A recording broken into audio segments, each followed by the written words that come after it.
Palavra da salvação. Glória a vós, Senhor.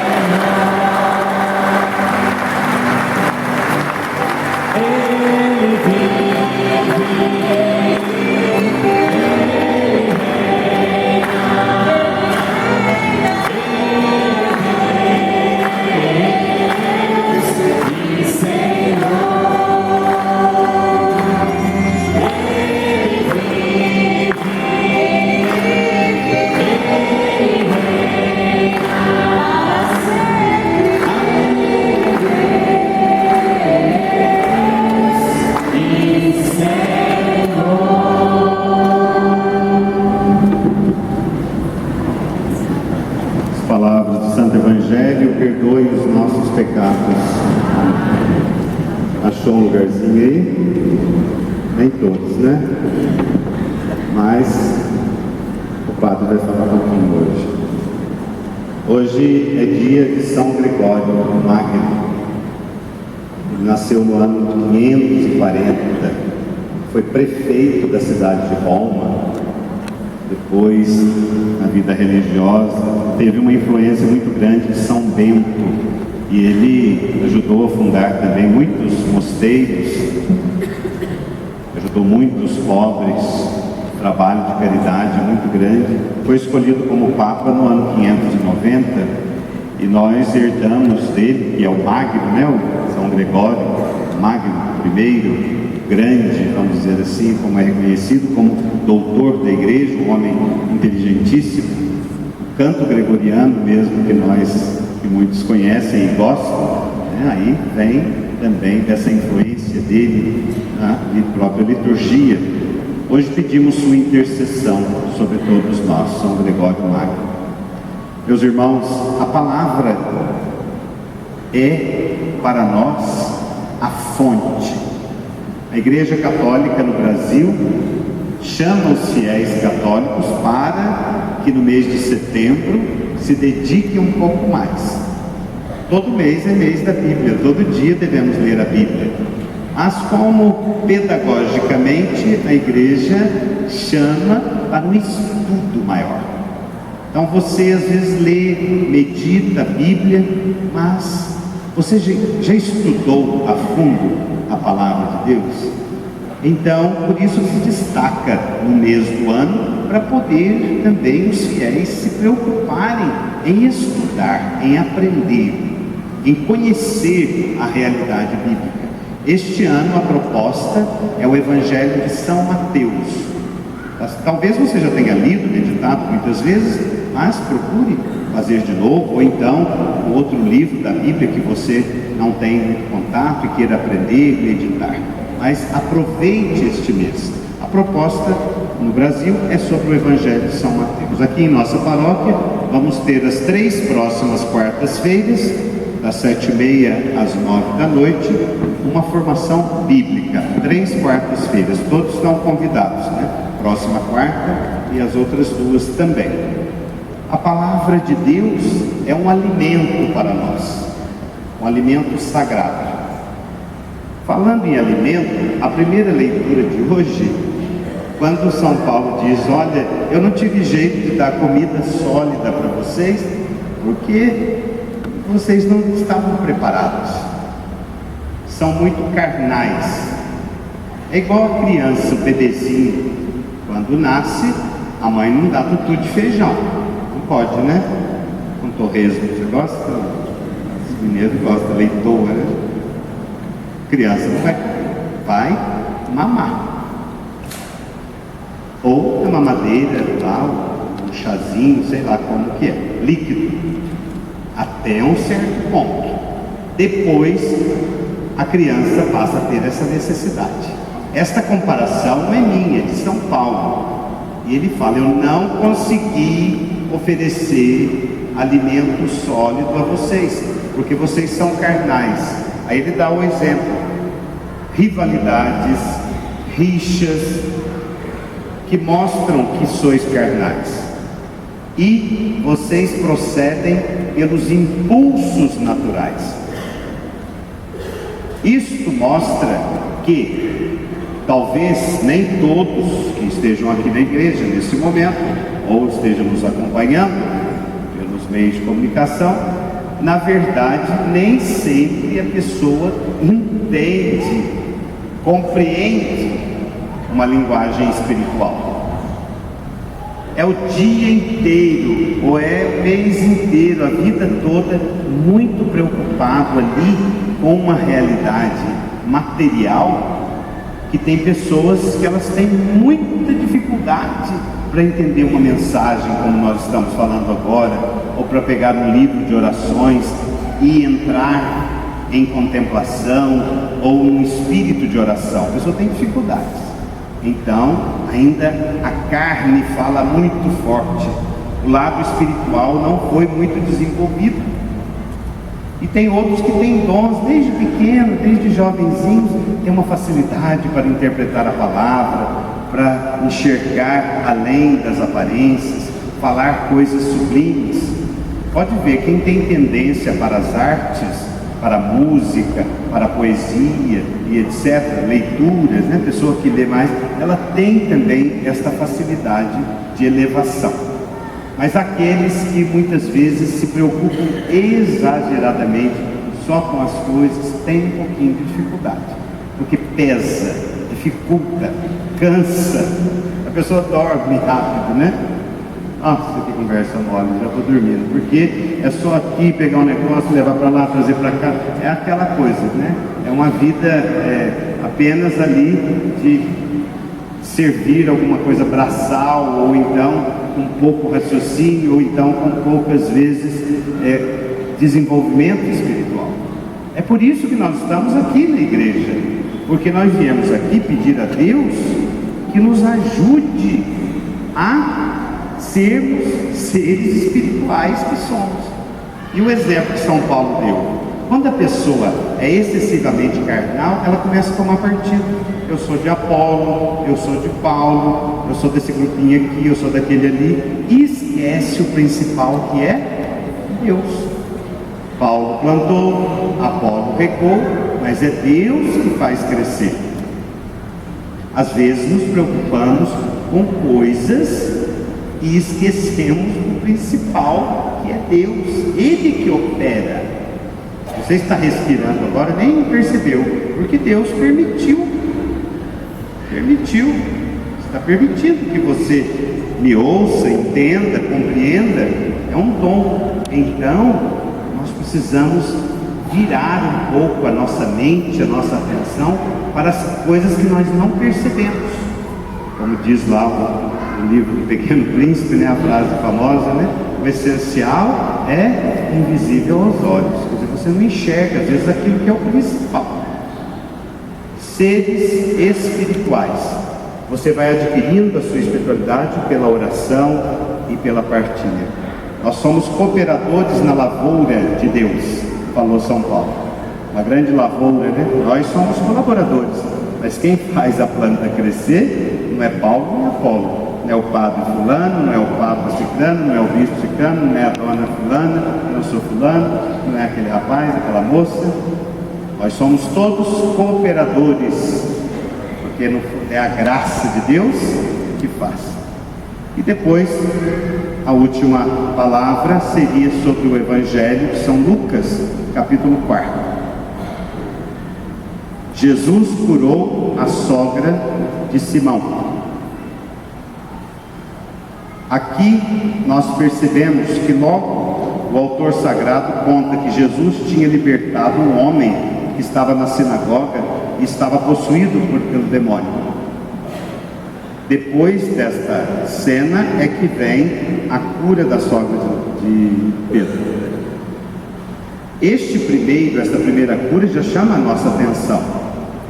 Quando Jesus entrou na sinagoga, um homem que frequentava a sinagoga estava possuído e disse, o demônio disse, que tenho a ver contigo, Jesus de Nazaré. Onde Jesus chega, o mal desaparece, o mal fica incomodado e tem que sair. Mas sabe o que mais me impressiona nesta passagem? é que aquele homem ia todo sábado na sinagoga. Às vezes vamos todo domingo à missa, às vezes todos os dias, para mostrar que não é só o frequentar, nós precisamos ter um encontro com Jesus. Aquele homem frequentava, ia todo sábado, ninguém sabia que ele era possuído, que tinha um demônio nele, estava lá. Mas quando Jesus chega, ele reconhece que esse homem tem um poder, ele é diferente. Ele fica incomodado. Às vezes nós vamos acomodando algumas coisas dentro de nós e vamos ajeitando dentro da religião e nada nos atinge mais. Mas vai ser uma hora que às vezes você não espera, não está tão preparado, é que às vezes vão nos cobrar, que Deus vai perceber a nossa fidelidade ou não. Aí disseram para Jesus: olha, a sogra de Simão está acamada. E Jesus disse, né? Vamos lá. Diz o autor sagrado, imediatamente Jesus vai junto com eles para a casa onde estava a mulher. Imediatamente, diretamente, não perde tempo. Se você analisar as atitudes de Jesus, nunca ele deixou uma coisa para depois. Isso aí depois a gente faz. Não acha isso no Evangelho. É pá, e já vai. Na hora, já vai resolvendo. Essa atitude de ir, de ser pedido a Ele, e essa atitude de prontidão, é isso que nós experimentamos quando somos seres espirituais, quando nós chamamos e confiamos em Deus. Jesus é rápido para agir, nós é que somos demasiadamente lentos para crer, para aceitar Jesus na nossa vida, porque nós preferimos ficar nos virando no pecado, no lamaçal às vezes das coisas que nos apegam e nas quais nós nos apegamos, do que irromper e nos colocar de prontidão. Mas Deus, Jesus vem imediatamente. Então, meus irmãos, tem uma cena que eu acho bonita quando Jesus entra na casa. Presta atenção, ele entra na casa, a mulher está na cama, a sogra de Simão. Jesus põe a mão na mão dela, ela vai se levantando, assim diz a Bíblia, ela vai se levantando. Quando ela já está praticamente em pé, a febre desaparece. A Bíblia não fala, Jesus chegou e falou, sai febre. Primeiro, ele põe a mão, a mulher se levanta. Esta cena é muito expressiva. O que significa levantar na Bíblia? Levantar significa ressurgir, estar de pé, de prontidão. Significa que você e eu precisamos ter a atitude daquele que crê. Você quer uma coisa? Acredite que já possui essa coisa, e você vai mudar o seu jeito de agir a partir daquela hora. Você põe um propósito. Não, às vezes não fazemos isso, ficamos esperando. Vamos dar um exemplo, um relacionamento de casal.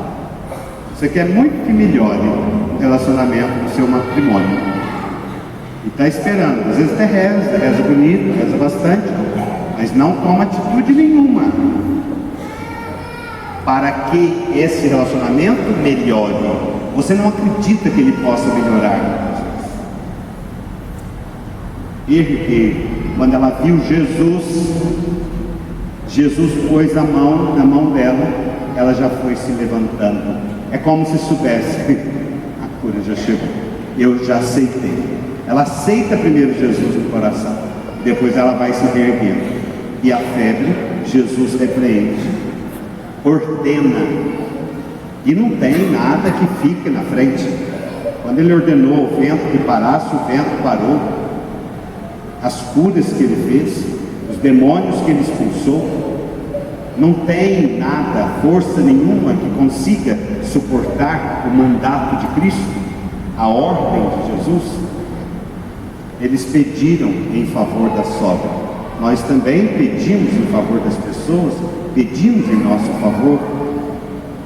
Olha aqui, você tem que pedir, fazer a sua oração, expressar a Deus aquilo que você deseja. Jesus, inclinando-se sobre ela, tocou nela. Ele não usou de artefatos. Naquela época, essas febres tinham uns cultos estranhos, mesmo na época de Jesus, usavam faca, cabelo, umas outras coisas, tesoura. Jesus não usa de artefato nenhum, ele apenas ordena. Tem gente que fica, mesmo sendo católico, fica nessas beiradas, né, e por aí afora, usando subterfúgios em religiões estranhas, duvidam do poder de Cristo e da luz, e às vezes vão buscar em outros lugares solução para os seus problemas e acabam trazendo mais problemas para si mesmo, para a sua família. Pode ver. Pessoa que geralmente frequenta lugares que a Bíblia proíbe, depois você leia Deuteronômio capítulo 18, vai entender o que eu estou querendo dizer. Aí começa a ter umas coisas lá, aí o padre, vamos lá, padre. Mas antes de vir ao padre para receber a bênção, a orientação, muitas vezes procurou lá fora. Aí não dão conta, aí volta para Santa Mãe Igreja, porque todo mundo no fundo sabe que diante do nome de Jesus, todo joelho se dobra, no céu, na terra e nos infernos, e não tem outro nome pelo qual devamos ser salvos. Assim, meus irmãos, Jesus ameaçou a febre a deixou. Aqui nós entendemos que Jesus ordena e nada pode invalidar a ordem de Jesus. Isaías capítulo 14, versículo 27. Nada invalida a ordem de Deus. Se é no nome dele e se é uma ordem dele, não tem o que fique. Por isso nós devemos confiar no poder da luz, para que limpe o nosso caminho, confiar no poder da graça de nosso Senhor. Levantou-se e servia. A mulher ficou curada e já começou a servir.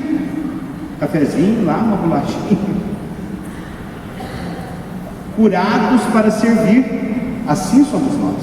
Se você não é curado, você não serve. Não estou falando que não serve para nada, mas não serve para ser cristão verdadeiro. Quem não tem um encontro com Jesus não consegue servir a Cristo, trabalhar para Cristo. Jesus impõe as mãos em muitas outras pessoas depois e cura, livra muitos de demônios, de espíritos ruins. Depois ele vai orar no deserto para mostrar que é importante. O cristão, ele trabalha, mas ele ora, ele reza, ele tem que ter um momentinho para reabastecer, porque senão você se esgota. Eu dei o exemplo na outra missa da bateria do celular, vai indo, vai descarregando, você tem que ligar a bateria lá. Se o celular a gente tem que ligar na bateria, nós também temos que ligar de vez em quando. Aonde que nós nos ligamos? Em Deus. Porque senão o sinal fica fraco. Quando vê, não tem nem aquela pelotinha mais, ou seja, aí está perdido. Nossa, minha fé está cheia, minha bateria, graças a Deus, estou bem, estou em paz com Deus, que bom. Agora, como é que está a sua bateria? Está na metade? Quando foi a última vez que você fez uma caridade? Qual a última vez que você conversou com uma pessoa sem pressa de sair correndo e pensar nas suas coisas? Você olhou na pessoa e sentiu com a pessoa aquilo que ela estava falando. Qual foi a última vez que você teve uma paz de fazer uma doação sem esperar nada em troca, mas deu por amor alguma coisa? Uma coisa mesmo de valor. Tem gente que não dá nada. taca a toalha, que é tanto de toalha, cheio de naftalina no armário, não dá uma toalha para o pobre enxugar. Dá uma coberta, uma blusa, e aquilo que está rabo o guarda-roupa, quase que cai as coisas assim. Nossa, com casa com roupa, está sobrando. Tinha um padre velhinho aqui no diocese que ele falava assim, de vez em quando pega uma sacolinha e dá uma passada no seu armário. Está sobrando, põe na sacola. Tem gente precisando. Então quando a gente fala, às vezes só de dar ouvidos para os outros, às vezes não é só dar ouvido, não. Às vezes a gente também tem que fazer alguma coisa. Ajudar em alguma coisa. Se você que está me ouvindo sabe, já fez isso, você sabe a paz que isso dá. É uma coisa que não tem explicação. Não tem explicação. Quando você faz o bem, você ajuda. E por isso que a Bíblia é sábia mesmo, é quando fala que a pessoa não pode recompensar, melhor ainda que você sabe que você fez e pronto. Não precisa ficar falando para todo mundo também. Assim, Jesus orava para poder ter força. Ele é o Deus e quis nos ensinar para que nós também pudéssemos aprender. Vamos terminar falando da febre da sogra, para acabar. O povo fala que São Pedro ficou triste com Jesus. Não vou falar isso, né? Por causa de ter curado a sogra dele, mas isso aí é intriga da oposição. Tadinho da sogra. Tem um monte de mulher que é sogra, não é? Só porque é sogra. Por que será que começaram a falar mal, né? Que é a sogra? E as sogras, tem sogras que são muito boas. Não sei se tem alguma que não seja. Mas a de São Pedro eu acho que era boa. Pelo menos na Bíblia não fala nada. Bom, a febre desta mulher foi curada. O que nós poderíamos aplicar para nós espiritualmente? Primeiro, resgatarmos do estado febril pelas mãos de Cristo. Jesus falou muita coisa, porque não, ele chegou lá, pôs a mão na mão dela, a mulher já foi levantando, ele ameaçou a febre, e com pouca conversa, presença, toque, olho, poder da graça. Qual a febre que atormenta você, meu irmão? Qual a situação pecaminosa que você vive? Sabe por quê? A febre, quando ela é forte, ela derruba a pessoa, imobiliza. Essa aqui, a mulher estava de cama. Qual é a situação que imobiliza você? Em que você está imobilizado? Você não consegue mexer. A situação do pecado, de mágoa, de ruindade, alguma coisa. Sabe o que a febre também causa? Indiferença. Pessoa doente, com febre, ela está deitada lá. A porta bate, não quer nem saber quem saiu está tonto, a pressão está baixa, aquela coisa, e come aquela sopa ruim, sem sal, aquele negócio. A pessoa está indiferente. Tadinho do menino. A pessoa na febre do pecado fica indiferente. Já viu uma mãe de família indiferente? Uma esposa indiferente? Um pai indiferente? Um funcionário indiferente? Ele tinha que fazer alguma coisa e faz de conta. Quer saber? O outro precisa do serviço dele ou dela. Até, com muito custo, às vezes tem que mandar embora. É indiferente. É indiferente no relacionamento. Você sente a pessoa indiferente. Isso é febre. É um estado febril de pecado. E o que precisa uma pessoa dessa? Chamar pela mão de Jesus. Senhor, toque, me levante, me tire dessa situação de indiferença. Outra coisa, a omissão. O doente acamado, ele vai retardando as coisas dele. Já viu na televisão, um rapaz telefona para o chefe: chefe, estou com febre, não vou poder trabalhar. Aí o outro fala: também estou aqui. A febre retarda as suas iniciativas. A pessoa que está numa febre do pecado ou afastado de Deus, ele vai retardando, vai deixando para depois. depois eu vejo isso, depois eu rezo melhor, depois eu resolvo esse negócio. Seja emocional, afetivo, financeiro, vai aquilo que vai juntando tudo até uma hora que explode. A pessoa às vezes não tem consistência, entra em depressão, aquilo respinga num monte de gente, porque machuca um monte de gente que está perto, porque não fez o que tinha que fazer na hora que tinha que fazer. Foi omisso, omissa e foi deixando. Outra coisa é a ingratidão. Sabia que a pessoa acamada, muitas vezes ela é ingrata, não por culpa dela, tadinha.